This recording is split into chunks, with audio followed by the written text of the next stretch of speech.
అందరికీ నమస్కారం అండి. ఈ రోజున తిరుమల తిరుపతి దైవ దర్శనం కోసం ఇక్కడికి వచ్చాం. అఖిలాండ కోటి బ్రహ్మాండ నాయకుడు ఆపదల ముక్కుడు వారు శ్రీ వెంకటేశ్వర స్వామి గారిని దర్శించుకోవటం అంటే జీవితంలో మనం ఎప్పుడో చేసిన పుణ్యం మూలంగా ఇలా దర్శించుకోగలుగుతాం అనిపిస్తుంది నాకైతే. అనేక సందర్భాల్లో కలిసిన ఈరోజు జరిగిన దర్శనానికి ఓ ప్రత్యేకత ఉంది.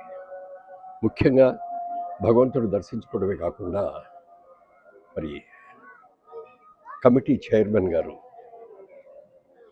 నాయుడు గారు, బిఆర్ నాయుడు గారు, అలాగే జేఈఓ గారు, వారిద్దరి సమక్షంలో ఈరోజు దర్శనం జరిగింది. వారిద్దరి ఆశీస్సులతో కార్యక్రమం కూడా చాలా చక్కగా జరిగింది. మా మిత్రులు, మా సోదరులు అందరూ వచ్చారు. వారందరం కలిసి ఒక మంచి దర్శనం చేసుకున్నాం.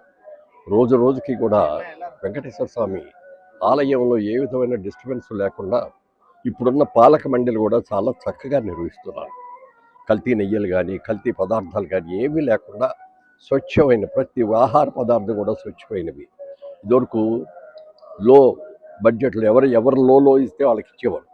ఇప్పుడున్న చైర్మన్ గారు ఒకటే చెప్పారు, లో ఉన్నది కాదు, భక్తులకి ఇచ్చే ప్రసాదం ఇది, అన్నీ హయ్యెస్ట్ క్వాలిటీ, బెస్ట్ క్వాలిటీయే తీసుకురండి అని చెప్పి ఆయన అనటం, ఇవాళ అన్నదానంలో కానీ ఇది కానీ ప్రతిదీ కూడా ఏ విధమైన కల్తీ లేకుండా అద్భుతంగా చేస్తున్నారు. వారికి మనస్ఫూర్తిగా మా అందరి తరఫున కూడా కృతజ్ఞతలు తెలియజేస్తాను.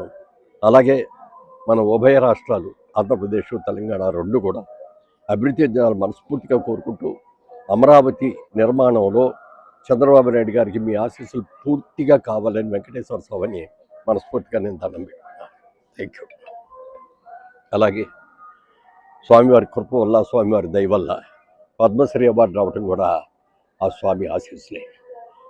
పద్మశ్రీ అవార్డు తీసుకున్న తర్వాత వచ్చి దర్శనం చేసుకోవాలి అని అనుకున్నాను. ఈ రోజున వచ్చి ఆ దర్శనం చేసుకునే భాగ్యం కలిగింది.